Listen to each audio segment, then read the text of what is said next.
Hello and welcome to DDOcast, episode 291, recorded live on June 30th, 2013.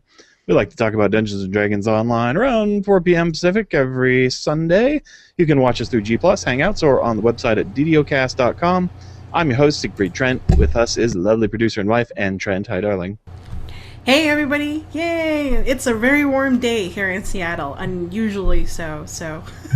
Yes, our router overheated mere moments ago, so if anything strange happens, well, we'll blame it on the heat. And from DDOgamer.com, we have Jeff Hanna. Hello, DDO world. How are you? If anything strange happens on this end, it's my fault. You are the Fresh Prince of Bel Air conditioning. For those who are now watching the show, you can't see our silly little subtitles we have every week, but yeah. So we're sweating like pigs, and he's cool and comfortable. Good planning. All right.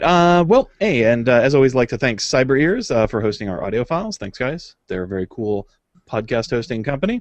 On the podcast this week, we got game news, we got some new stuff on Lamania, new enhancement pass, other interesting tidbits. The devs have been very communicative this week, so we have lots of interesting information from them, and we're going to have a special appearance by William Shatner, and all kinds of other strange bits on the show. So stay tuned, should be interesting. Also, we'll be announcing the winner of our Player's Choice Design Contest, so yeah, lots of good stuff. We shall get started, as we usually do, with the game news of the week. There's a Lamania update for the second pass on Enhancement, which is pretty cool. Still in the early stages of development, so a lot of the things on there, they're like, well, don't look at this and don't look at that. Just look at the enhancements and a few other things. But they took the opportunity to talk about a lot of the stuff that is going to be on there. And of special note, as the revamping of the Enhancement Pass, some of the changes will address and clean up UI concerns. Some of them enable new forms of gameplay and decisions that improve the character building experience. The new design will allow us to more easily add new enhancement trees in the future. Thanks for your patience and for participating in the second preview of enhancements. So I'm going to read through the post they had, because there's a lot of interesting things in here that I hadn't heard about before. But we'll kind of piecemeal it and talk about things as we run into them here. All right, so their goals for the enhancement system revamp are to make it easier to see what enhancements are available, both for your current level and to plan your character building as you level up. Help increase character definition through distinct character builds. Improve the development and flow and presentation so we can add enhancements and better display those changes to you, and to make it easier to implement class trees with complete prestige enhancements, PRE lines, and further expand character build options. So, that's compared to the enhancement system that we have now. And I think they generally hit most of those marks. So if those are their goals, I think the new system does a pretty good job with that. All right, so recent changes to enhancements compared to the last time we saw them. You can now have 6 class trees and 1 racial tree for a total of 7 trees, which is a lot, I will say. You're never going to use all of them. You might dabble in each of them, I suppose, but I think it's pretty cool. So very good for multi-class characters, I think. The first core enhancement is required to take the first enhancement of that tree. So down at the bottom of these things, there will be a series of core ones that are based on your class level. And then up above that is a series of powers and things that you can choose that are not so based on your class level and are more based on how many points you have to spend. So, so you have to pick the first one down at the bottom to kind of open up the tree and start spending things in there. They've improved the enhancement UI. The core enhancements are now called out more clearly, and a white box highlights them when they can be taken, like non-core enhancements already have. You can now rearrange your enhancement trees by clicking on the drop-down box near the bottom of the trees. The TBD/DNT unset panel is available, so you can select the order you prefer. I'm guessing they're going to change the name of that, but we'll see. You can only take Tier 5 abilities in one of the class trees, so there's 5 tiers of abilities. The top tier you can only take in one class, but the others you can freely take wherever you like. Cleric Divine Disciple is a new one added to the Cleric tree. To access the tree on previous selected cleric characters, you may have to scroll to the end of your character class trees, i.e. it appears in the 7th enhancement panel, which is kind of interesting. So yeah, there's kind of a little scrolling mechanism or an arrowing mechanism where you can move back and forth through the trees now. Since before they basically had as many as they could stick on the screen, now they got way more than you can fit on the screen, so you kind of scroll around through them. But yeah, they added a whole new cleric tree, which so far from people I've heard that have checked it out, are pretty happy with. I understand it's a little more of a wisdom-based caster cleric. Has some DC enhancement abilities and stuff like that. So that should make some people happy, I think. Nice. Yeah, I don't know if they have a melee cleric thing yet, or if there's anything like that in there. But it's definitely more of a war cleric and less of a heal cleric. So that's cool. And of course, Yay, you can make... battle clerics win. Indeed. Yeah, and you can mix and match with the healing stuff too, so you can get a bit of both if you like. So I think that's great.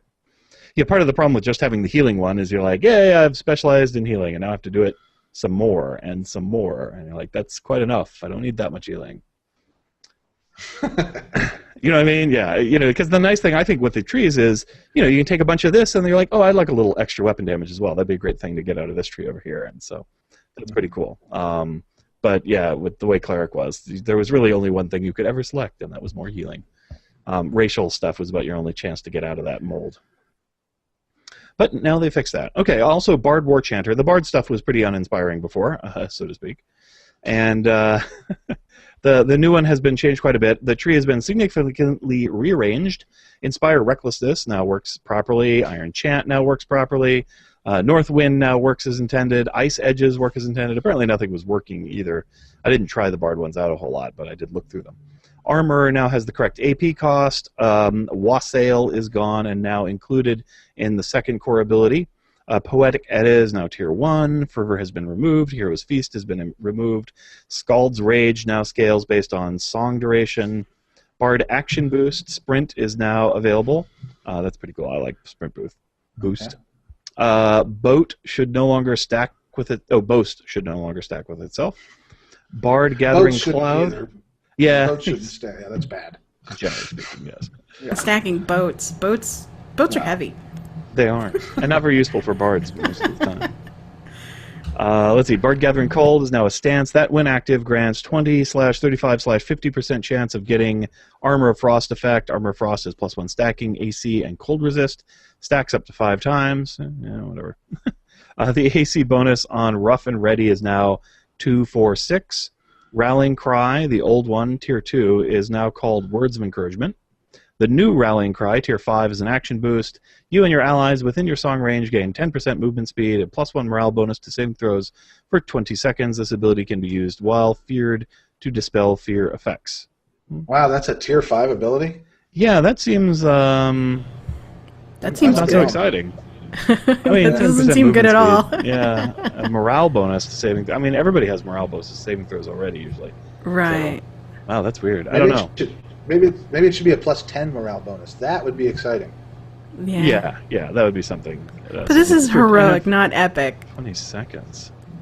It is, and you can actually. One of the things I noticed while I was on Lamania briefly playing with the new costs, and you can get up to a Tier 5 ability on, say, like a level 6 to 8 character, somewhere in that range. So it doesn't take you very long to get up to the top tiers. So in a sense, if they were too strong, they could really unbalance, low-level play quite a bit. So, yeah, I don't know, but you can only have one. Exciting. You can only have one Tier 5 ability. Not quite. You can only have a Tier 5 ability selected in one line, in one prestige thing, or one. What are they called? So there's 8 panels, and you can have all the Tier 5s in one panel if you want, but you only get to pick one panel where you can have Tier 5s. So I think there's usually about 3 in each of the different class trees. So yeah, you can have like 3 Tier 5 abilities if you want to. I'm sure there's enough points you can buy them. So, and one of the reasons they limited it to 1 is because they're actually pretty easy to get now. So you could end up having a whole bunch of them. Kind of be a problem. See, they added Bard Frozen Fury melee attack with a chance of freezing enemies. That sounds a little more exciting. And they added Enchant Weapons. Okay. Bard Spellsinger, they got the Song of Arcane Might Spellsong Trance is now working as intended. Flicker now works as intended, and Haunting Melody is now working properly. Fighter Kensai got a haste boost and extra action boosts, which is very appropriate for Kensai, I think. Rogue Assassin got Bleed Them Out tooltip, has been updated. Ooh, I'm sure rogues are excited about that. Blade Forge. My tooltip is broken. I can't play my character. Let's see. The Blade Forge racial tree has access to additional abilities.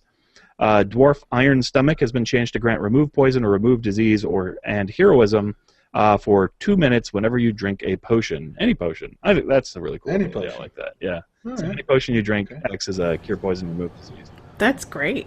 Yeah. And gives you It's hero. one of the best abilities. I think it's cute too. Yeah, it's cute. It's handy. Kind of nice. Yeah.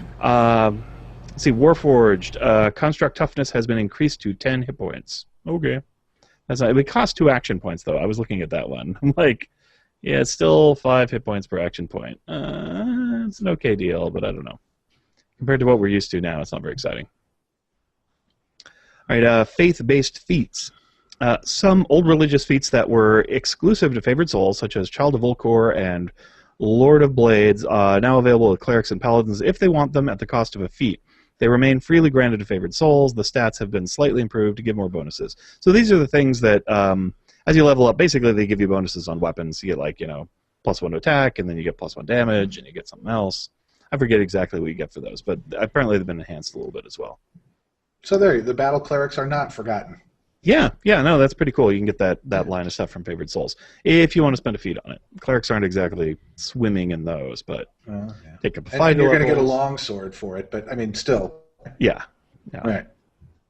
As previously seen on Lamania, clerics and paladins now choose a deity to worship at level 1 with a feat similar to favored souls. Old religious enhancements for clerics, paladins, and favored souls, such as unyielding sovereignty, are now freely granted at level 6 as feats. So is that a free feat? It says freely granted, so Freely. So okay. Yeah, I'm going to take it as these are bonus feats that they get for clerics and paladins. So kind of replacing domains to some extent or something. But anyway, they just took it out of the enhancement line and made them into class abilities, essentially. So that's cool.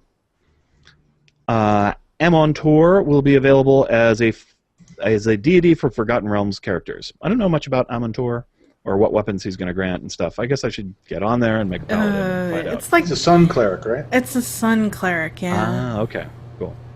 Oh, that's right. And they're going to have the sun elf, which is a cleric. So that's Right. probably kind of built for that prestige character. All right, treasure changes. Now we're getting into some stuff that I hadn't really heard about before. Randomly generated treasure has been improved to better scale with player power at all levels of play. The following... Yeah, this is interesting. The following only applies to new items that can be found throughout Eberron and the realms. There are many item effects that have higher bonuses to find. So I'm guessing that means we see them more often. New effects have to find include improved Vorpal, energy absorption, and double shot, +10 dodge, and many others. Plus 10% dodge is pretty freaking fantastic. Yeah. Double That's really shot. fantastic. Double shot sounds like something for rangers, doesn't it? Or heavy Yeah. drinkers. It's a dwarven specialty. It's a dwarven one. Double shot. Yeah, I don't know. I mean, yeah, those sound cool. Improve Vorpal, because Vorpal's kind of still not really all that great. It's okay, but that sounds really cool. Absorption, I'm guessing, is more energy absorption, which is fine. So, cool stuff. Yeah, anything with +10 dodge on it, people are going to be kind of excited about, I think. Yep, absolutely. And they're random, too, so... Yeah, these are random items. I wonder if it'll ever make its way to Kneath crafting. I guess probably not. Wouldn't that be nice? Yeah. It would. Yeah, okay. Let's see. Some effects have been rebalanced or removed with the overall goal of reducing the proportion of items which are of very low quality for their level. Okay. New randomly generated items will no longer be able to appear with race restrictions, so no more race-restricted items. Instead, new items can have a chance to appear with Masterful Craftsmanship. An item with Masterful Craftsmanship has a lower minimum level to equip than the item with its enhancements otherwise would. So, same benefit, but without the racial restriction, and I'm guessing that means less use for UMD for lower-level characters. Still scroll stuff, Right. but and maybe whip wands. But I don't know many people that do UMD for wands anymore. Just as you get higher level, it becomes less important. Changes to existing items below are some notable changes that are retroactive. Dodge bonuses. Dodge bonuses have been doubled in value. So items that had a +1 are now +2, +2 to +4, so on and so forth. Doubling. Hey, pretty straightforward. Dodge bonuses of different numerical values no longer stack. So if you were collecting lots of different dodge items, sorry. Just get one big one and you're good to go. So I think that's what's going on. which Oh. yeah, maybe wastes some people's time that they spent collecting those things, but in a way, I mean, if you had a +8 item, that would have been a 4, a 3, and a 1, right? So now you only have to wear one item to get as much benefit as you had before. So I think, generally speaking, probably better for you. So in the end. Yeah, as long as you didn't spend a year trying to get the Chattering Ring. Yeah, Oh, exactly. wow. Right, yeah. Well, I mean, what's the dodge bonus on the Chattering Ring? 3. 3. Yeah, 3. so that might not be an optimal one, but So yeah, like, so here's yeah. Go ahead. well, so what happens to all? Is there anything viably stacking for armor tanks nowadays other than dodge?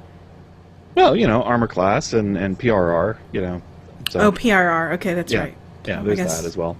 There's lots of things you want on your Wow. tank. You want good saving throws. You want, there's a lot of stuff. So, yeah, I don't think it's a big problem. It's just kind of strange. And like I said, generally I would find this a boon to most characters. Like it frees up an item slot somewhere. It gives you more options. Also, exceptional bonuses to skills are going to be changing in this way as well. So they will be doubling in size, but they're not going to stack with different values, which is curious for Greensteel, because a lot of people would build a +1, 2, 3 charisma item, which was going to give them +6, and it's still going to give them +6, but in a sense, the +1 and +2 charisma bonus are kind of wasted because it's that third one that's going to be giving them +6 all by itself. So I guess it'll change people's favorite Greensteel recipes a little bit. Give them more benefit, but if you already have one, then it has become substandard now. Sad. I agree with you that this is another plus. I guess it's just On the whole, it's a bonus. Anybody who's put a lot of time into getting under the old rules, well, you're going to lose some of that time, but right, yeah, but you're not going to lose the benefit of it. You just, yeah. Right, and they have to be able to make some changes, and the game's been around so long, and everybody's so ingrained with every part of it that it would be difficult to make a change that didn't waste someone's time. Indeed.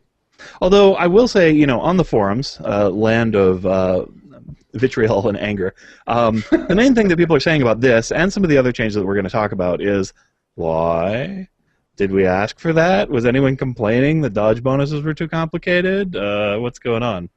And I'm guessing this is more attempts to kind of simplify the game mechanics a little bit.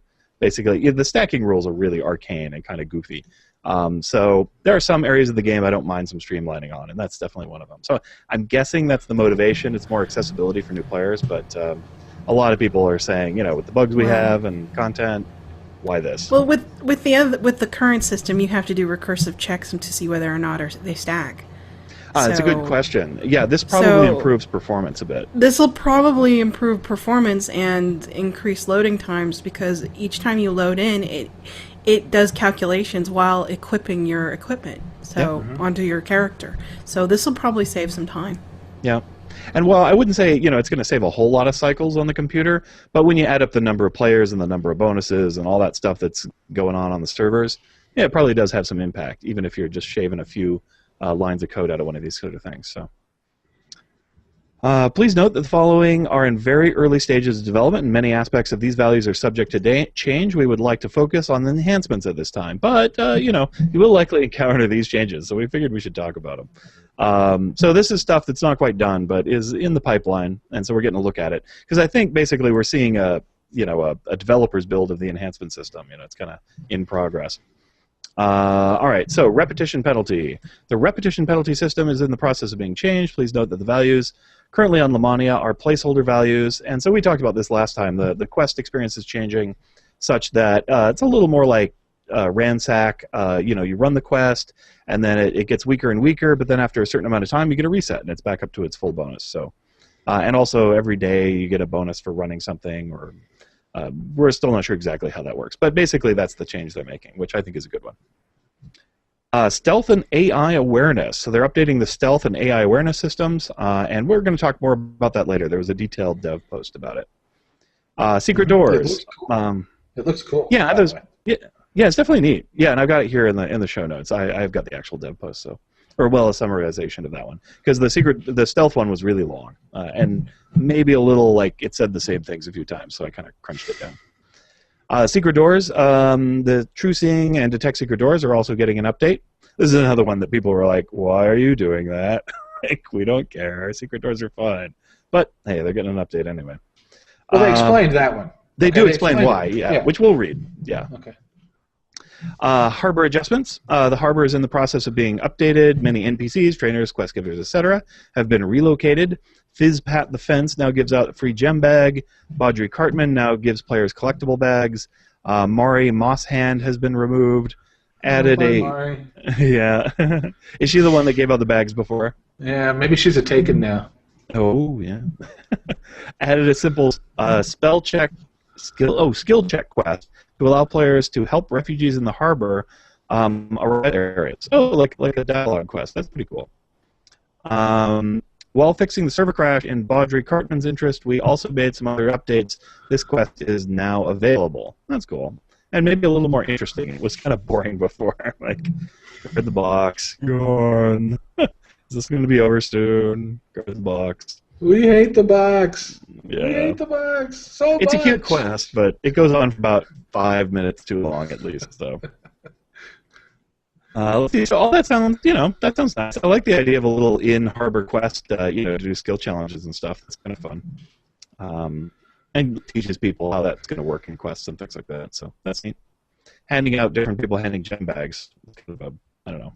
Like I have to go talk to more people now whenever I make new characters. But that's fine. Hall of Heroes. 2 new buttons appear in the character selection screen. Transport to Eberron and Transport to Forgotten Realms. Currently, only newly created Blade Forged characters can utilize this option. So I guess you can kind of decide where you want to start out. That's how you're going to get the characters over to Forgotten Realms side. It's all right.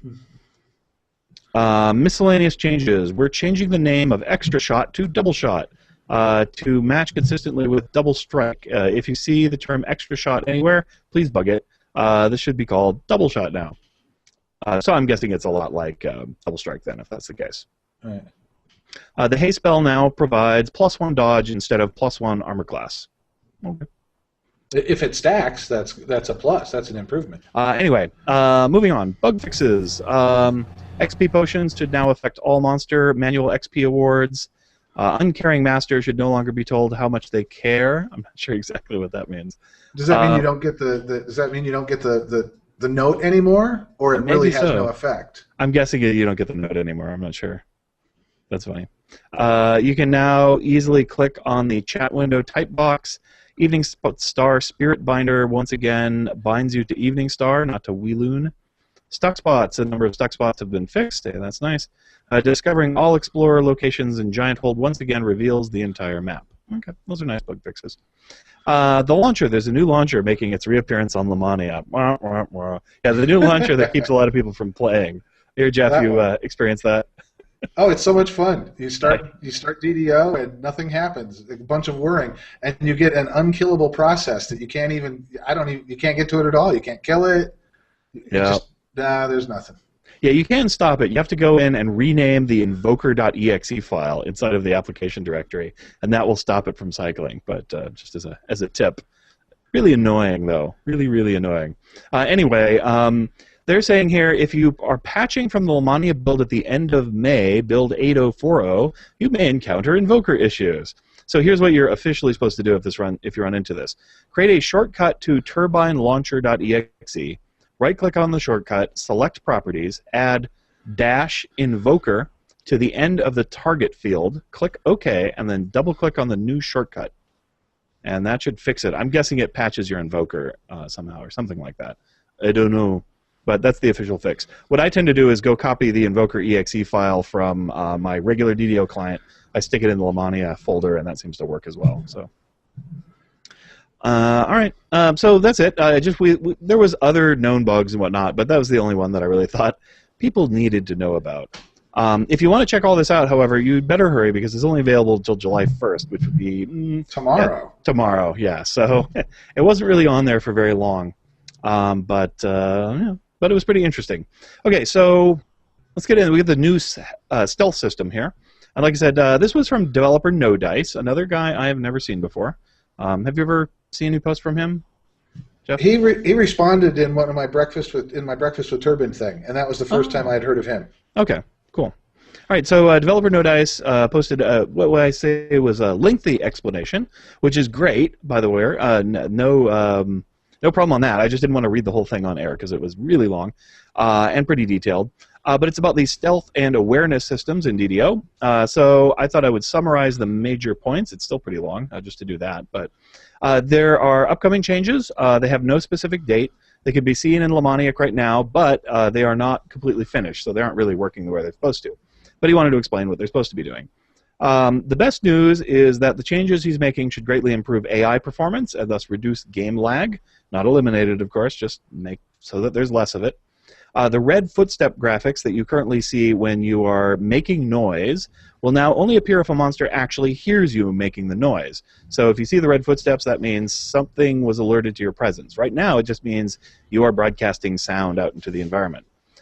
They should also, if they get everything working the way they want to, kind of darken or become more intense the more monsters that hear you. So if one is alerted, it's kind of red, and then if 2 or 3 hear you, or if a whole mob, then, boom, they really light up. Something like that. So the monsters themselves will also show a red ear icon over their head indicating that they hear a sneaking adventurer somewhere. So then you know which monster actually heard you. The monsters who become alerted will have a searching icon over their head to indicate that they have detected an adventurer but don't know where they are yet. They will no longer slide around on the floor as if it was covered with grease while they're looking for you. So that's nice. Currently, monsters who detect you will know exactly where you are. So the moment they hear you, even though they technically don't know you're there, the AI actually knows exactly where you're at. So when they randomly try to shoot an arrow at you, they shoot an arrow directly at you and hit you, and thus you become unstealthed. So they're not going to do that anymore.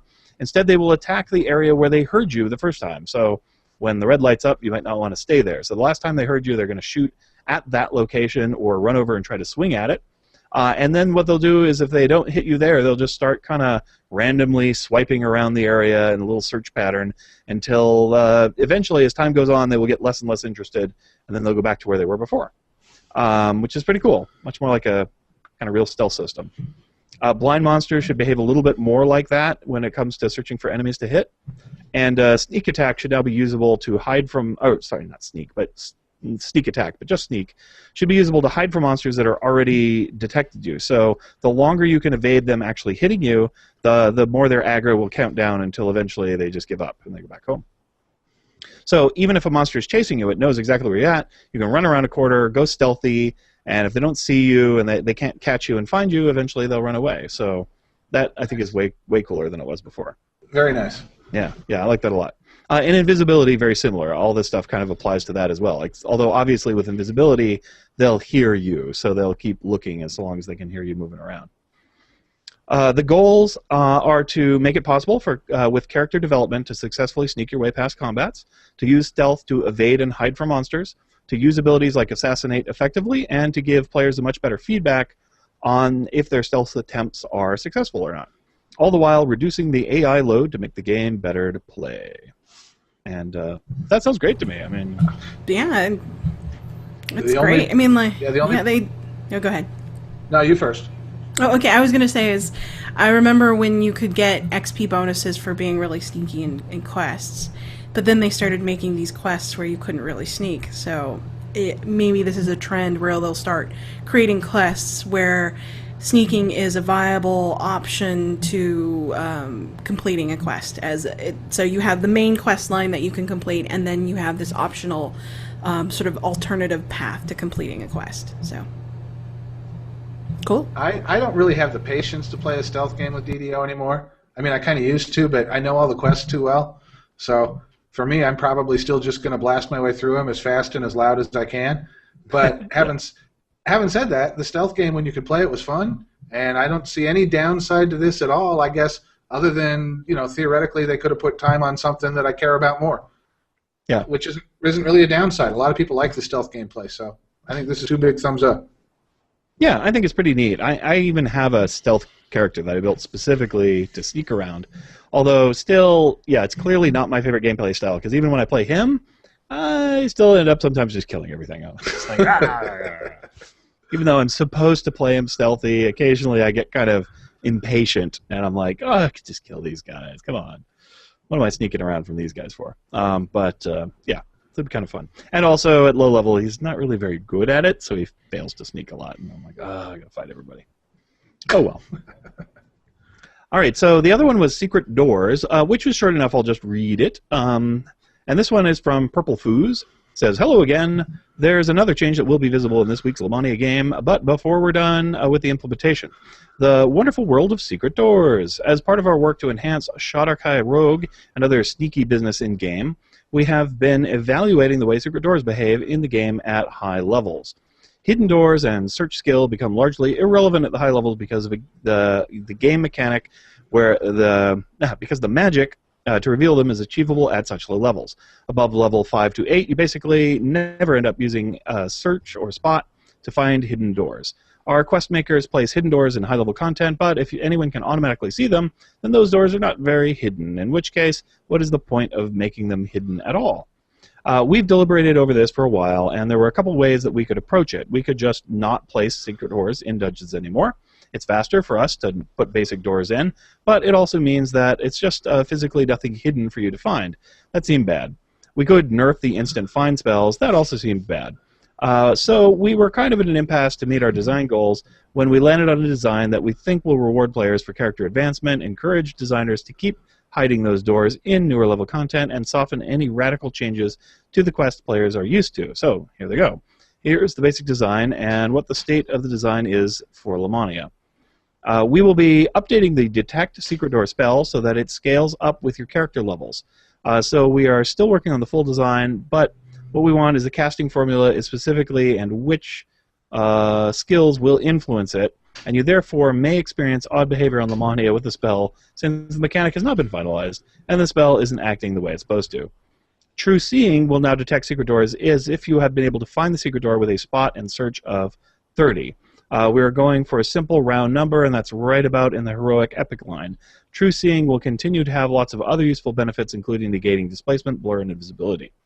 Any existing equipment that has the Detect Secret Door spell will be set to an adjusted caster level appropriate for heroic content. The durations are intended to be the same as that which are currently on live. The Divining Rod will be set to a higher caster level so that it will always succeed at detecting secret doors, and will also keep its current duration where it is. As always, you're welcome to provide feedback on these changes, but keep in mind that this version of the change you'll be seeing on Lamania is not ready to be taken for a test drive yet. We're looking forward to getting the design up on a future build that you can play with, and we'll let you know once that time comes. So, that's okay. This neither makes me happy nor disappoints me. I like secret doors as a game mechanic. I don't know that they're a big part of DDO, but sometimes they're pretty fun. And a lot of times, actually, they do well with just concealed doors. They put some vines in the way of something, and that's almost a better way of making something secret in DDO than making it a secret door. This seems pretty good. I don't know. Whatever it is, I'll adapt to it. The thing is, people will figure out a way to just automatically find them no matter what. So players are kind of lazy that way. But I guess certain high-level ones. And then, because everybody learns the quests, everyone will just say, hey, there's a secret door here. Somebody come search. So. Right, but you might need a rogue to find the higher-level ones. Yeah, you might. Or somebody, you can have spot and search pretty high on some characters that aren't rogues, so you can still do that. But yeah, I don't know, kind of cool. I'm all right with it. Like I said, some people were saying this was the one that got the most kind of, why are you doing this?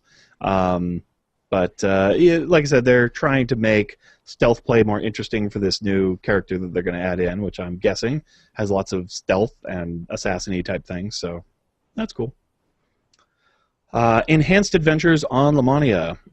So if you wanted to check these things out, well, it's a little too late, but anyway, people were having fun. Vargoyle, Cookie Kobold, Squeak of Doom roll on Lamania this weekend, both Friday and Saturday, running quests with people, testing out the new enhancement systems firsthand. Players were invited to adventure and chat with the devs while they killed monsters. So I thought it was great. I didn't get a chance to join in. Too many tabletop RPGs this weekend, but it sounded like fun. And Jeff, I'm guessing you played with your Invoker EXE instead. Yeah, I didn't get into Lamania at all. Plus, I had adventures in real life this weekend. I didn't have time for pretend ones. Yeah, so it goes. DDO Store News, 20% off of Eberron Adventure Packs, 20% off of Quest XP Elixirs. Sample of the week is a small Jewel of Fortune, FSJ F8. So, yeah, Jewels of Fortune. I think that's their most popular or most common sample of the week. That's a pretty good one. Let's see, DDOcast news. So a few people have written in to ask us what happened to the IRC channel, such as this. Dear DDOcast, I haven't been around much in the past month or so. My baby boy was just born. Congratulations. Yeah, this is Scott, by the way, so congratulations, Scott. Having said that, just curious, what happened to the live chat during shows? There are still people that jump in every time you guys air a show. Just looking for info to pass along to those who ask. It's sad to see a live chat component of the show in whatever form vanish. Smiley face, hope all is well. So, yeah, our answer is that we gave up the IRC channel because it was getting hard for us, mainly for Anne, who does most of the hard work on the show, to remember to use it and how to use it, and sometimes too complex that we couldn't connect. So during live shows, you can now chat during a live DDOcast hangout, broadcast on its YouTube page. You can access the YouTube page of any live broadcast via the direct link that we send out with Google+, Twitter, or Facebook, and on DDOcast.com. This live chat form is easier for us to maintain, keep track of, etc. Plus, it has the added bonus of logging the chat into the comment section of YouTube video once the broadcast is over. Sorry, IRC chat lovers, but it's not y'all, it's all us. We just needed something super simple and easy for our live casts. Yeah. And the other thing is I've never found that I can pay any attention whatsoever to the chat while I'm doing the show. I'm just too busy, and it's hard to think about multiple things at the same time. So I've never been able to really take full advantage of it. I used to, like when we were playing a segment or something, I'd wander over to the chat room and chit-chat for a little bit and join the conversation. But since we don't do as many of those, or we do them on the recorded show instead of live, harder to do that as well. So the chat thing was pretty much all Anne's doing, and yeah, it was just technically a lot easier to use the YouTube one. And then we have the bonus of it gets saved, so you can kind of see what people chatted when they were watching the show, which is sort of interesting. I've always found it valuable, and I like it. It used to be really helpful. Anne would be watching the chat room, and she'd see stuff people say, and then I could use that on the air because she'd tell me about it, and that was pretty cool. But yeah, just a little bit of a challenge. And we've been streamlining lately because we've been pretty busy. All right, let's see. Special feature, Player's Choice Design. So I wanted to talk just a little bit about that. It's been about 2 weeks, and the thread is pretty quiet now. Like, we got a lot of action the first week or so, not a whole lot after that, which is fine. People are kind of waiting to see what Turbine's next move is. We've all sort of had our say, and they apparently heard that. We didn't exactly get what I would call a massive groundswell of support for the PCD, but there were a lot of dedicated supporters who definitely came on and straight up liked it and gave it their endorsement, which was very cool. So much appreciated to everybody who did so. But I definitely found that there was a pretty wide range of opinion among players as to what they wanted in Epic Reincarnation System. So the devs definitely have some challenge taking a lot of different views and try to put together something to make at least more people happy than not. So I think we did, however, a nice job being polite and clear in our suggestion, and we definitely got some dev attention. So we know that they saw it and read it, and so we know the idea got out there, which is, one of the most important things. So yeah, it was pretty cool. And again, I just really want to thank everybody for their support. And when Turbine does have their next message about Epic TRing, I'll definitely jump in the fray, and we'll keep the Player's Choice Design idea alive. And see what they come up with. So, and I want to congratulate Andrea Alvarez. Andrea is our winner for the Support the PCD contest. So she'll be getting a collector's edition of Shadowfell. Thanks to her and to everybody who chipped in to bring awareness to our effort. Really appreciate it. And we'll be sending that code out shortly after the show today. So. Again, thank you very much to everybody who helped us out. I really appreciate it. I felt loved and supported, and had a good time with it. Thanks, everybody. Yay. Golf clap to the supporters of the PCD. Hey, it's not over yet. It's kind of a fun experiment. Like I said, when they bring it back, we'll see what happens. If it's still an egregious mess, then we will be in there fighting. But if it's not so much, if they've taken some of the suggestions, then that'll be great. Okay, let's talk about DDO Gamer. What's going on over there this week? Well, let's do that. This week I put out, I don't want to say a competitor to the PCD because it wasn't. It was just kind of a different way of looking at, in fact, I talked about it last week, so it's not even news. But I put some more thought into the idea of having Otto's boxes of Epic Destiny, and I wrote out how that might work. And I still feel that, well, I'm not going to pretend it's the best idea or that I know everything really about anything, but I do feel it's a very elegant solution to the problem of what do you do with people who have invested so much time and effort into their character already and don't want to lose it? Well, the answer is you create a special magic item that acts as a battery of their experience. You give them to them all at once when you go live with the new system. Nobody loses anything, and we don't have to build a whole bunch of special new subsystems to track things.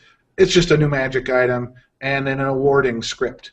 And then you're in, you're out, you're done, and you can focus on the new system because there was so much argument about, well, do we want to go with option 1 or option 2, and well, what about a hybrid? And I want to see what Turbin's vision is. I really want to go where they want to go. I'm just trying to help them avoid screwing people in the process so that everybody goes with them, So anyway, so that was threw that out, and I got the same kind of response, nowhere near as much of it as you got, of course. My favorite, of course, was posted on the forum itself. It was, "This idea sucks," signed by Tetrol. I thought, well, that's helpful. at least he's identified himself. So there was a little bit of good conversation, and nobody loved the idea, nobody hated it. It's all good. It's just yet one more idea in a string of ideas. Other things on DDO Gamer this week, I posted the spreadsheets that I used to do the collectibles digest the previous week. Some people had asked me for that. In a way, it's nice to know that I'm not the only one in the world that's so nerdy that they would consider wanting a spreadsheet with all of the collectibles in it. So I feel, a bit vindicated by the fact that there's at least 3 of us. I haven't checked the download count, so I maybe am fooling myself. Maybe it is just me. I don't know. I don't think you're at all alone in nerdiness here in DDO land. And the other thing I did is I posted about my Artificer, who I just cannot believe how awesome my Artificer is. So, once again, I know I'm getting to this whole concept 2 years late. Everybody's been playing Artificers forever. I didn't. There's a good reasons why, and at least they were to me. But wow, I just cannot believe how devastating this character is. So I was going to talk about her build just for a minute. Do you think we have time to? Oh yeah, totally. Let's get into that. All right. People love build stuff, so. Well, I did the build right after Artificers came out, just because I wanted to experiment with it, and I posted it for comment right away, and it got a lot of negative slam. A lot of people, really, it did. There was a whole bunch of people saying, no, you don't want a caster built Artificer. You want to do it this way, and you want to do it that way, and I listened to the stuff that made sense to me, and I ignored the rest of it. I modified the build a little bit. But I think that the standard run-of-the-mill top-shelf Artificer nowadays, the evolved version, is remarkably similar to this one I wrote a couple of years ago. People may disagree with me, I don't know. So here's what I did. On this character, she pumps up her constitution, her dexterity, and her intelligence, especially her intelligence. It's max of 18 for a halfling. She happens to have a lot of tomes. I think the build is still viable without the tomes. I don't know that you could pull this off on a 28-point build. This is a 34-point build. You probably could, I suppose. Yeah, you'd have to short your con a bit, right? Yeah, you'd be light on hit points, and you'd probably want to lose a little bit off your 2-hit with your dexterity. I wouldn't short your int, though. I'd continue to stay maxed out on intelligence. This gives you the okay saving throws. They're not awesome, but they're okay. If you take the feat, whose name escapes me, but allows you to use intelligence for reflex. Insightful reflexes. Thank you. You're going to end up with a pretty good reflex save, which is a plus if you're an Artificer, because one of the things Artificer does is traps, and oftentimes the trap control box is on the wrong side of the trap. So having a good reflex save is pretty important, especially since you're not going to have evasion. For her feats, I took, point blank shot, because I did do. Now the focus on her is her casting, okay. But I still built up her ranged attacking because, she's only got 2 hands and they're both full of ranged attacking stuff, pretty much no matter what you do. So her focus is casting, but more often than not, she's plunking away with her heavy crossbow and then using the spells to set that up, right? So her feat list is point blank shot, spell focus, evocation, precise shot, which is an Artificer bonus feat. Insightful reflexes, empower spell, which is another Artificer bonus feat, toughness, improved critical ranged, greater spell focus, evocation. So that's now +2 on DCs for her evocation spells. Minute Maximize spell, Skill Focus, UMD. And this one's kind of a throw-in. At this point, I really have all the ones I want the most, and I'm just picking stuff that's useful. At 18, Past Life, Arcane Initiate. Similarly, I already have all the stuff I really want. And then I waited till level 20 to take Heighten. One very cool thing about an Artificer caster is that pretty much all of their spells are Evocation School. So pumping up an Evocation really pays off in a way that you don't get out of a Wizard. So you're not just giving a better DC on your area of effect and on your damage spells, but also on your crowd control. And the Artificer does have some crowd control spells. They're not really long crowd control. You're not going to web anybody. You're not going to do mass charms, but there's a lot of stuns. And you can keep things stunned until you've killed them. They never get near to you. Her enhancements are similar. I won't read through all the enhancements line by line, but she's focused on number 1 is anything that's going to help her with her casting. Number 2 is anything that'll help her with her ranged attacks, and number 3 is her rune arm. So she's up to level 12 now. She is still capable of one-shotting almost anything that she runs into with her elemental prod. The flame turret is just devastating to everything that takes flame damage at all. She's just really overpowered. She really is. She's completely overpowered. And I don't know how else to describe it. It frustrates my gamer girl no end. She's like, would you stop that? I want to charm something. It's all dead. Yeah, they're very powerful characters at that level. I have seen it at higher levels. Some of those things fall away, like the flame turret becomes a little less powerful. Right. It kind of caps out at the mid-high levels, just due to the monster hit points. It doesn't quite have as much impact. And my challenge I found on Artificers who are casting a lot is the spell points. I never really have as many as I'd like on my Artificer, so I tend to run out pretty fast, especially if I'm healing myself with them. Although you're a halfling, so you don't do that as often, I imagine. Well, I don't know. I'm around 800 spell points, or no, more than that. I was at 800 at 10th. Mm-hmm. So there is a spell point issue, but I don't have my meta magic on all the time. You don't have an endless font of things, and you are going to need to use your ranged capabilities as well as your casting capabilities. Mm-hmm. So, but that's okay. I mean, even at higher levels, the ranged capabilities are still very adequate. Right. So, they drop off. They're not overpowering like they are at lower levels, but they are quite adequate. And if you're focusing on a group that you're able to just keep stunned until you've plinked them to death, I think you'll be fine for spell points. Mm-hmm. And and if not, well, grab a hireling, I guess, is my best answer. So what are the spells you use most often that are on the offensive side? Electric Loop. On 3, I can't remember the name of it, but it shoots this ball, and the ball goes up. It's got a really cool arc on it, and it blows up in this awesome-looking arcing lightning ball, and that does a stun. If anything happens to get close enough to me, like long touch distance, Elemental Prod just is really killer for DP. I mean, for points per spell point cast. I mean, it just one-shots most things that get in that close. The Flame Turret, of course, is great. The only spell that I've wanted to use and not been very happy with, because I'm very lightning spec'd and I wanted to use lightning motes, and it's described as a persistent AoE, but it's not. It's a one-shot AoE, and it does one tick and goes away. That tick is a very good one, but it's just one and then it's gone. So I'm disappointed in that, and I'm not sure if is the text wrong or is it a spell bug. I don't know. Yeah, I'm not sure. Interesting. So definitely lightning spec'd on your character. Absolutely, right. And the lower level damage stuff is primarily lightning anyway. Fire as a secondary, really only for the flame turret. I've put together a decent selection of rune arms. They're very helpful, partly for the rune arm itself, but really more because they imbue your crossbow as well. So, or many of them do. So, I'm using one right now called the Pea Shooter, which is actually a lower level. It's minimum level 8, I think, or something like that. Yeah. But it adds plus 2d6 of acid damage, which is a very handy because most things take acid damage, at least in this level range. So it's just a really powerful spell, or a really powerful character. Yeah, very cool. Yeah, I've had good luck with my Artificers. I have one, I think my Pure Artificer is level 10, so right around your level, and then the other one, although I don't think I've mastered the spells as much as you have and dialed in on which ones are useful. And I have a melee one who's like monk fighter artificer, is mixed class, level 16, which is. Now, how did you do that? Isn't he uncentered all the time, or did you just give up on the rune arm? Well, the monk level's really just for evasion. So I have and 2 feats. So 2 fighter, 2 monk is 4 bonus feats. So it's just a way to crank in a bunch of bonus feats in order to get.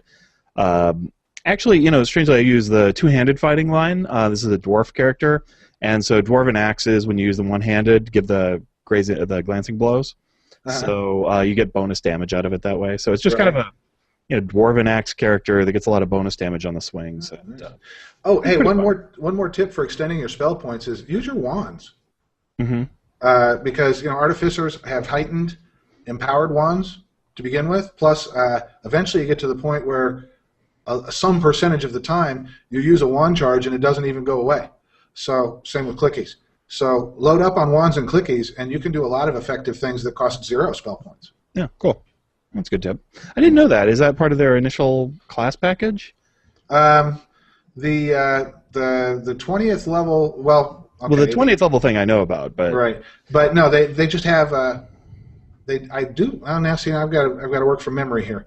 I believe they get an innate advantage with wands and scrolls, but I also know that they have it in their enhancement package, and it's fairly straightforward to add it to your.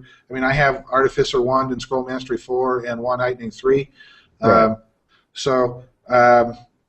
The bit about the reuse of the charges, I don't remember where that comes from. Is that the 20th level capstone effect? Well, the 20th level capstone is supposed to basically let you use wands and scrolls with a caster level equal to your caster level, which significantly increases the power of the effects that they have. Because normally a scroll or a wand, as if it were cast by the lowest level caster, needed to make the item. And so that would make it as a 20th level caster. So, a heal from a 20th level cleric, or a magic missile from a 20th level wizard instead of a first level one, that sort of thing. They have some innate advantage with the wands and scrolls, and now I don't remember what it is. In addition to being able to choose it as enhancements. Interesting. So okay. Maybe I can look that up later in the broadcast. Yeah, I mean, I know they get some UMD bonuses and stuff, but I don't think that's what you're talking about. So okay. Yeah, something to research. There's things I learn about the characters all the time that I just didn't notice before, and there's so many things in the game, so pretty cool. All right, yeah, sweet. Excellent character. So there you go. Yeah, very nice. And we have a special treat from you, as I understand it, from DDO Gamer and from your friend William Shatner. So, are we ready to roll that, darling? Okay, I'm calling it Stormreach 2: The Wrath of Jet.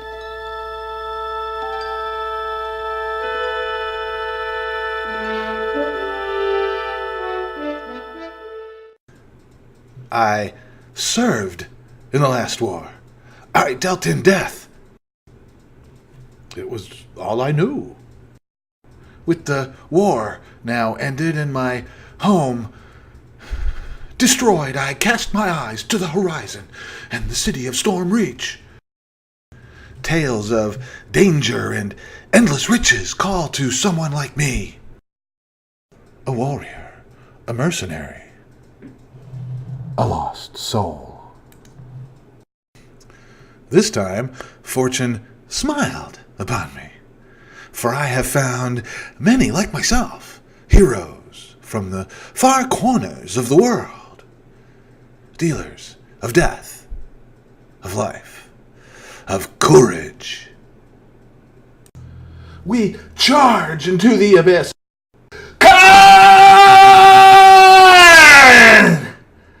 You're doing it again. What?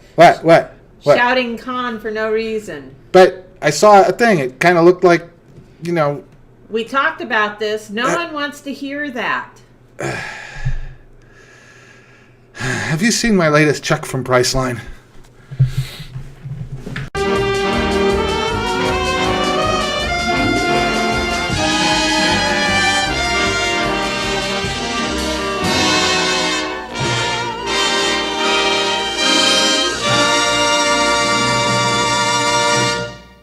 Bravo, sir. Bravo. You show great courage in the face of adversity. Well, there was a purpose to this, right? Yes, and that is, Kobe, you owe us a segment now. I'm not going to rap. That's as close as I get. You're up, my friend Kobe. Yes. We will be expecting it shortly, sir. Very nice, Jeff. Thank you very much for throwing down the gauntlet. Get us some more segments. So much appreciated, and for amusing us greatly. I have to say, I like your, your impression of Shatner is great, but when you're on camera and you got the eyebrow motion, it really perfects the image, right? It really adds something. So you have the Shatner eyebrows down pat. That was very nice. There you go. Well, if I could have just found a spot to go right on these two eyes only, that would have been perfect. But, anyway. It's quite excellent. By the way, I looked up the Artificer thing while that was playing. Uh-huh. And it's called Artificer Knowledge. It's how wizards have spell knowledge or whatever it is, and right. Priests get okay. Well, artificers have something like that too. It gives them a bonus to UMD checks when they're using scrolls and so forth, and it changes their caster levels.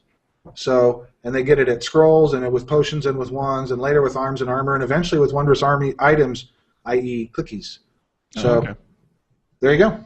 Let's take a quick break and turn to Shamgar with Epic Education number 31. Hello, and welcome to Epic Education, a show of tips and tactics for surviving epic content. I'm your guide Shamgar, and this is episode 31, Cotton Web Part 2, Web Crawling.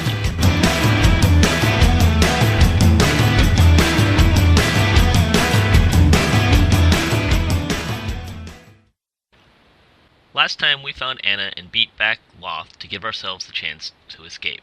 To do so, we need to guide Anna across the demon web and past a variety of mobs assembled by Loth. The path is very simple, and despite what appears to be a very confusing map and a series of twisting islands, there is mostly a linear path, and it's always the same. And you can practice by exploring the Demon Web Explorer area. Once you have found Anna, the way out is due west. If you get lost or left behind, just remember to try and go west at every opportunity. There's one optional portal along the way, and there's a small branch at one point to the south towards a second optional portal. If at any point you fall off into the void of the web, you will die, and you will be dropped at the red shrine where you first found Anna. You will need to fight several spiders, driders, and drow, as well as a few bebelus. When you kill these mobs, they will generally be reborn as undead versions. There are also a handful of Dretch and Hezru. All of these mobs will be triggered when Anna reaches certain points throughout the map.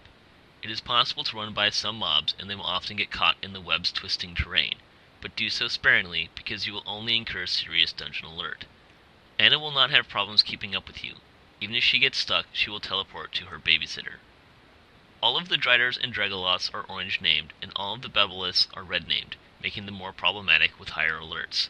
Drow come in 3 varieties. The most prominent are the Drow archers, who use acid arrows. The second are not very common. They are orange-named necromancers, arcane casters, who amongst other things cast Nyx Biting Cold. The third Drow are the most problematic, the mistresses.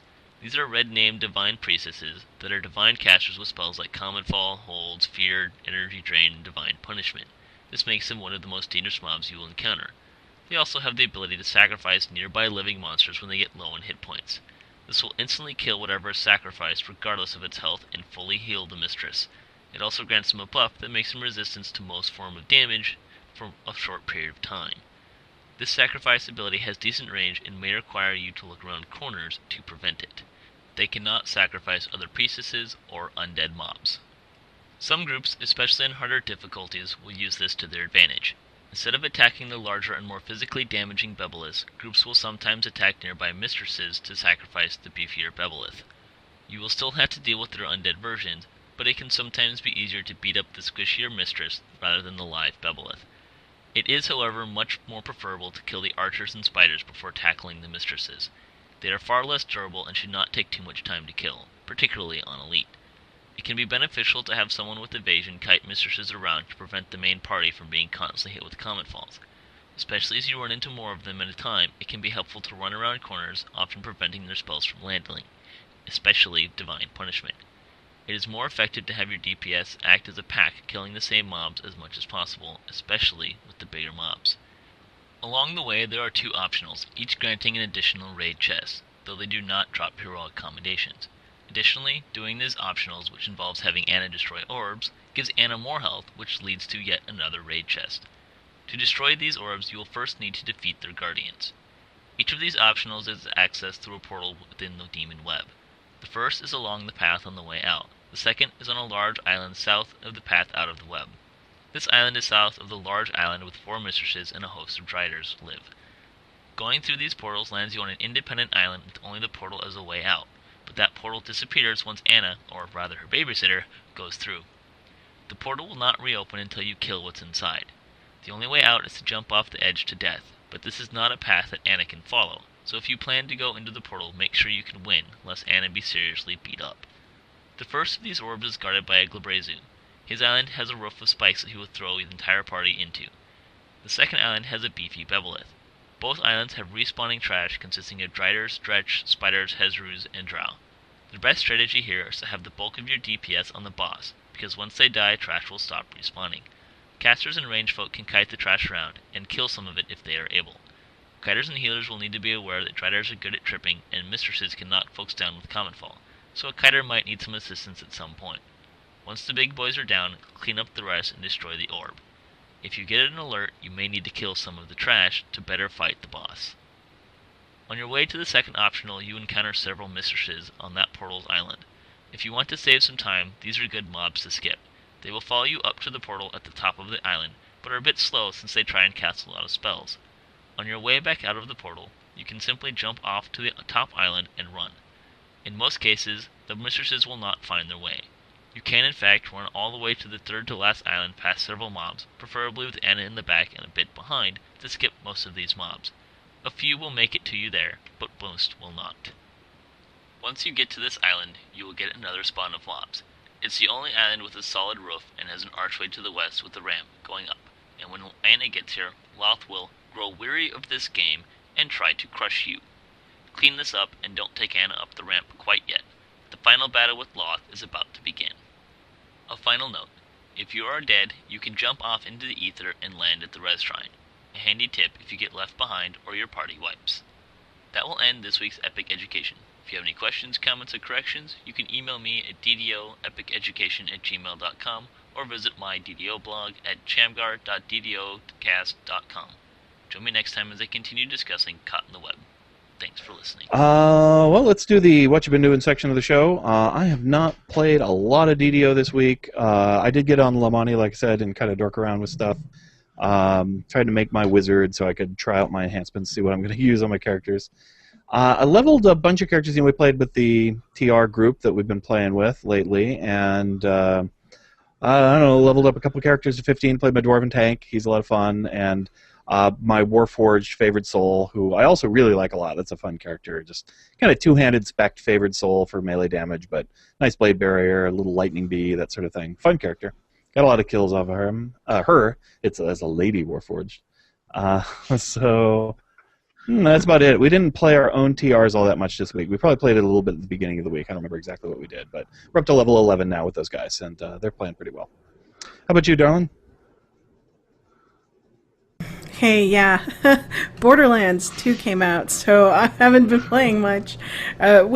Tina's Tiny Tina's Assault on Dungeon Keep came out, so that's the new DLC. So I haven't been playing much DDO. Sorry, guys. I played on Wednesday with the normal TR group on my Barbarian, so that was fun. I kind of bugged out early when we started back and going and doing Necropolis quests. So, sorry. Oh. Whoops, gotta go. I hear my mom calling me. It's more like I'm falling asleep, so I'm going to bed. So, Yeah, but other than that, too much for her. Yeah, it was just too much, so I had to bug her out.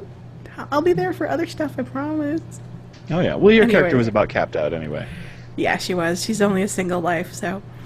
But we ran desert quests, and they showed me a better path on how to get to what was that? Chains of Flame, or is it is it Chains of Flame? Well, one where you get the orb. I forget. Yeah, where you go up to the top. That's Chains of Flame. Yeah, Up that's the the spire. one. So, yeah, they showed me a better route. It's like, wow, this is such a fast route to get here. Except I beat all you guys up there. Like I got there first and killed all the Oh, monsters. we were killing monsters, so. Oh, you guys were fighting some named guys. We were getting named guys, getting chests, and I see. get bonus XP. So, Okay. but that's all of my DDO stuff for this week. Maybe more next week. Sure. How about you, Jeff? It was a light week for me too. But I did get a little bit of time in on my TR, mainly, just explore areas. She's at 17, so she's got Orchard, and she jumped to 17. So she does the Orchard and the Vale and all the stuff in Reaver's Refuge to get the explorers on, so she's been doing that. I've been playing my Artificer, and she continues to just be amazing. And then I even got some epic time in on my Monk Wizard, and I had a lot of fun. And I realized, I haven't touched that character in like 3 years, and she's probably 3 years out of date. She needs some attention. So she didn't embarrass me, but it was close. As you say, I didn't remember you had a Monk Wizard. I haven't heard about that one before. Yeah, she's got 2 levels of. No, that's not right. She's 8th Wizard, and all the rest Monk, and she's normally my most fun character to play because she's just got so many buttons and spells, and I mean she can do everything. Yeah. But she needs an update. She's behind the times. So she survived, but it wasn't her normal. She didn't survive from the top of the curve. She survived from the bottom, holding on by her fingernails. Oh wow. Okay. Yeah. Cool. Let's see. DDO Chronicle for the week highlighted StenKiller12 on his streaming DDO quests on Twitch TV. So if you want to watch somebody else play for a bit, you can check out a StenKiller and his stylings. If you ever wanted to run Titan or Abbot, which often are not run all that often, Item Storage, that's the name of the character, of Guild Epic Fail runs raids for these on Tuesdays and Saturdays, and probably, I'm guessing, not living up to their name, Epic Fail, and actually succeed at these things. So if you would like to join in, if you join channel Titan, Titan, then you can get in on the action when they do those. So, there's a link over in the Chronicle if you want to get directly to the page where they're talking about that. So that's very cool. It's really nice when an experienced guild who knows a raid will take along people and teach them how to do it, which I think is great. Kiava on her blog is looking at improved deception, and it's pretty interesting ability. She mentions that it's really good with ranged attacks because it seems to, when it procs off on something, they stop for a minute and start looking around a little bit confused, and that tends to give you more time to shoot them full of arrows and do it again to them. So kind of a nice trick for ranged attacks that I had never heard of before. So pretty neat. DDM's Realm has some new walkthroughs for the Disciple of Shadow Quest. Those are the new quests that were released with Update 18. So worth checking out if you'd like a walkthrough. They're pretty short, so I don't know if a lot of walkthrough is needed, but it's always nice to have those. There may be some secrets I don't know about. I was poking around on the one where you have the prisoners trying to find some, secret goodies or something, and I didn't have much luck. So if they're there, maybe I need a walkthrough to find them. I don't know. Or maybe there's not any there, and it's just a really short quest. I'm not sure. So that's about it for the Chronicle. Lightning Post reports on the Lamania changes. Dennison G+ writes, so after taking time with folks on Lamania, I am much happier with the state of clerics. It's not perfect yet, but after trying a few builds from friends, I found a cleric build that is just as good or better than the one I have on live. So I guess my nerd rage has subsided. Cleric, my favorite class in DDO and D&D, so didn't want to see them get stuck as only a nanny bot. And I agree. Yeah, I posted on that thread as well. I was like, yes, if you want to be a nanny bot, that's awesome. But if you don't, you should have other options because clerics are a wonderfully versatile class, especially in Dungeons & Dragons. I do like to play them quite a bit. And even sometimes I like to play a healing character. It's different being a healing specialist in the pen and paper game than it is in the in DDO. Kind of a different experience. And I would say in some ways it's more fun to be a specialist like that in pen and paper D&D because you often have that charisma, and so you get to be a kind of a party leader in terms of conversations and stuff. And then in battle you can really frustrate your game master by making your party almost unkillable. So, and Pathfinder even more so. Healing in Pathfinder is really robust. So like clerics, instead of a turn, they essentially have kind of like the healing burst in DDO. They heal everybody around them. And you can take a feat that lets you exclude the enemies if you have enough charisma. And charisma also drives how many of those you get. And as you get up in levels, it can be like 66, things like that, right? Pretty powerful, everybody in the party. And then the other thing is if you use the spell, now I'm going to forget what it's called. It's not Shield of Faith, but it's another one where anytime somebody takes damage, you take half the damage, right? So somebody hits your pal for 30, you take 15, and they take 15. But then the great thing is because you have this area heal, you can heal both, so it kind of like doubles your healing, right, in the party. And so You can Nice. just soak a ridiculous amount of damage that way. It's a lot of fun. Let's see. Nicholas D. Hey, I've been getting a little fed up with the limitations of 4E lately, and 5E isn't really ready yet. So I hoped my group, let's see. 5E isn't really going the way I hoped. So my group and I have decided to try out Pathfinder, but I noticed a bunch of books that say Siegfried Trent on the front. Was just wondering if that was you or a different person. If it is, I wanted to say awesome stuff. And a little smiley face. So thanks. Yeah, that is me. I wrote some Pathfinder books, the Advanced Feats series. There's 6 of them, and then like a complete Advanced Feats, which isn't quite complete because it doesn't include the one from the Advanced Player's Guide, which is the Advanced Magic Guide, the Magus class. So that wasn't part of it, complete Advanced Feats. But anyway, that stuff is out there. You can still buy it, and theoretically, I make a little bit of money on those. So I don't know. They're pretty cool. They're feat books. Don't buy them if you don't need them. So they're just feats for characters for Pathfinder, mostly focused on the character classes from the Advanced Feats book. I never went back and did the basic classes. I was sort of asked to, but in a way, the basic classes have a lot of feats for them already, so there wasn't as much design space to kind of get creative with new feats. In this case, these classes had special powers and abilities that hadn't really been worked on much, so there was a lot of room to add to those classes for those books. All right. Cameron V says, "Hi, I've been playing DDO for a few years as a VIP, and I purchased all the expansion packs and am enjoying the game. I'm not active on the forums, and I don't read them due to all the anger there. Since the expansion pack, I found that the game dynamic has changed, and I would like the following changes to be considered, possibly. So all you Turbine devs, listen in to Cameron V. 1. Reinstall the old epic quests as 1 epic setting instead of 4, i.e. Bargain of Blood only has 1 epic level. Make the main level 18 to help people achieve XP at those levels, and have that any character in the quest with active epic destinies will have them suspended while in the quest. This will return those quests to being enjoyable and a difficult challenge. Every 10th completion should have the quest giver reward a shard, scroll, or other thing of the epic items that drop in the quest." Interesting.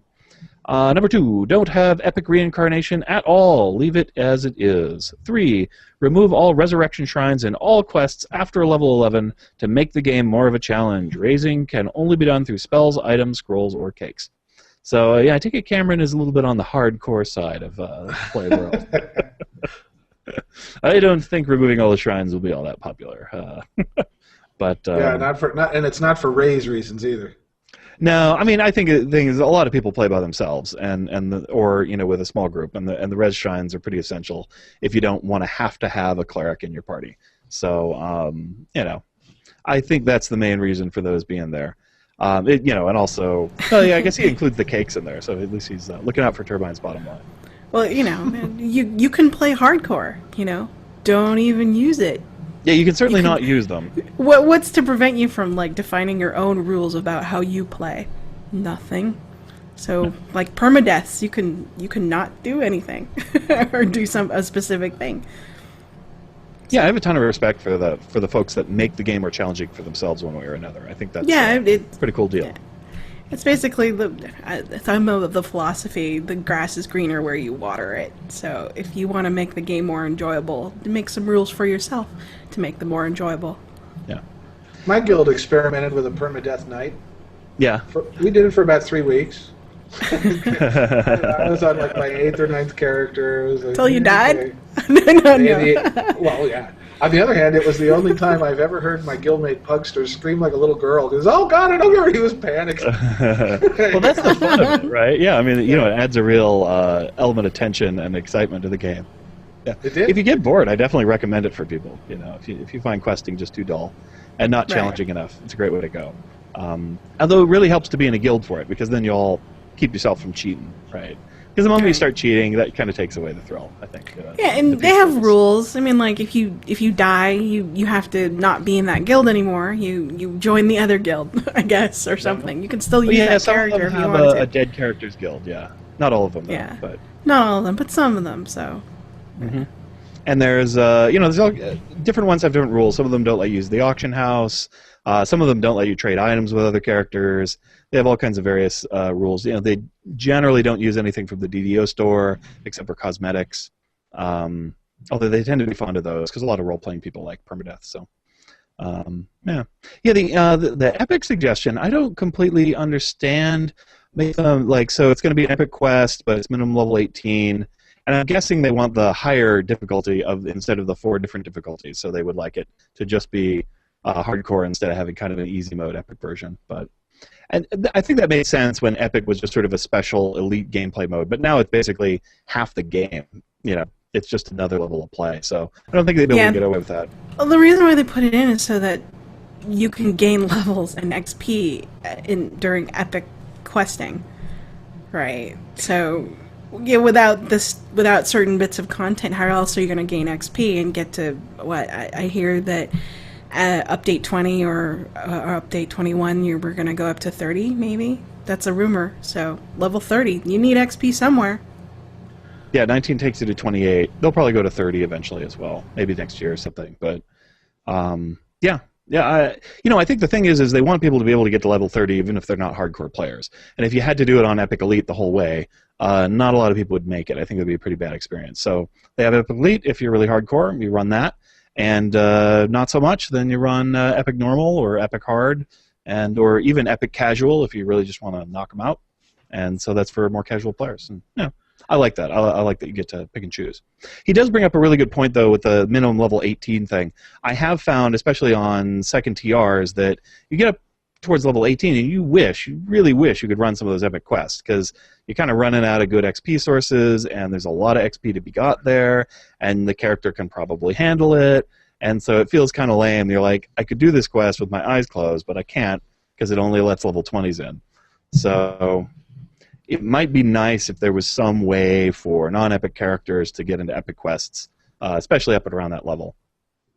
I know they plan on easing that up, like easing up the XP requirements at 18 to 20, but still, it'd be nice. Or let us in the adventure areas. That would be really slick, too.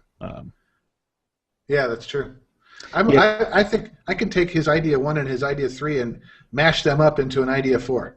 Yeah? And that is, give us a hardcore level for these dungeons. So you've got normal, hard, elite, epic, hard, and elite, and hardcore. And hardcore is not more XP more hit points on the monsters, and it's probably right in the middle of the difficulty. But there's no shrines or there's no res shrines. It's right. Maybe the cakes don't work in there. More of take some of the more common permadeath rules, apply them to that quest, and then just see if people would ever run it that way. That's a great idea. I really like that. Yeah, just have a hardcore setting. That'd be really cool. Yeah, and maybe I don't know. And then you could give away like hardcore tokens or something for them. Otherwise the quest rewards are normal, but you get the special hardcore token, and you can trade those in for some neat items. So you get some reason to do it. I think something that would be extra good for a permadeath style player too. So yeah, right. Or even you could have a hardcore streak. You could have a hardcore streak going, like an elite streak, but a hardcore one. And or nightmare mode. You could have some special cosmetics. That'd be extra cool. It's like I ran hardcore invaders, and all I got was the stupid T-shirt. That kind of. Yeah, we were invaders the other day, and I'm like, man, if I was permadeath, I'd so never run this quest. It is just a big pile of random death. It is. It is. And also a lot of fun at level to run it for that reason. But, man, you can just... I'm walking down this corridor, ding! Like, oh, no, I'm not. Those beholders are hardcore. And the thing is, I know permadeath players are not, like, they use tactics and they're kind of sneaky, but they're not shy. Like, they'll charge in on a beholder because they know it's the best way to kill it. One of them may die, but that's better than everybody getting wiped. So, I don't know. Those guys are pretty awesome. Well, I think we're getting towards the end. I got no other gaming news. Jeff, you got anything you want to bring up? Remind everybody that we're going to be at Gen Con. Oh, yes, absolutely. Gen Con! In, 9 weeks or something like that? Yeah, it's coming up closing in soon. I signed up for some events, so I got my kind of calendar for Gen Con all filled out now. Yep. Be cool. My gamer girl and I are both a little disappointed because Mayfair came out with this special event of 1,000-player Settlers of Catan. Oh my Oh god. my. I know. I can't imagine how it's going to work, and we really want to. But guess when it is? Friday around 4 o'clock. Clock. Yeah. Oh, Yeah. sorry. Sign up Jeff. at 5. Game starts at 6. So I don't see it happening. Oh, well. That's kind of tough. Yeah, I'm playing Legend of the Five Rings, but if I win, I can't actually go and play the final tournament because I have something else going on Sunday that I have to do, that World's Worst Dungeon thing. So even if I do awesome and rock the world, I'll just have to bow out. Kind of sad. But I've got friends, so I can concede to them if I get in the Saturday tournament. I can, beat everybody else, but let my friends go forward. So I don't know. We'll see. Still got a game I can play. But Yep. cool. Okay. By the way, on chat, the Artificer, I guess, attribute that you get that helps you retain clickies or wands or spells or scrolls is called Retain Essence, and it starts at level 5. Oh, okay. Neat. So there you go. Sounds good. Yeah, I've just It's never paid auto-granted. attention to that. Okay, just something in my character sheet. Very cool. Okay, well, big thanks to Anna Jeff. You guys rock. To the DDOcast contributors, Shamgar and Ludwig. And by the way, if you're listening to the recorded show, there will be an Epic Education included. So that'll be cool. And everyone who listens to the show, thank you very much, and thanks for supporting my little Turbine Rules effort. I appreciate that, too. And to Turbine and Wizards, thanks for making a great game, and thanks for listening to your fans. If you want to be a part of the show or just say hi, you can call us at 707-DDOcast or email us at ddocast@gmail.com. And until next time, may your attack rolls be crits, your chest level appropriate, have fun, and don't forget to towel off after a sweaty day.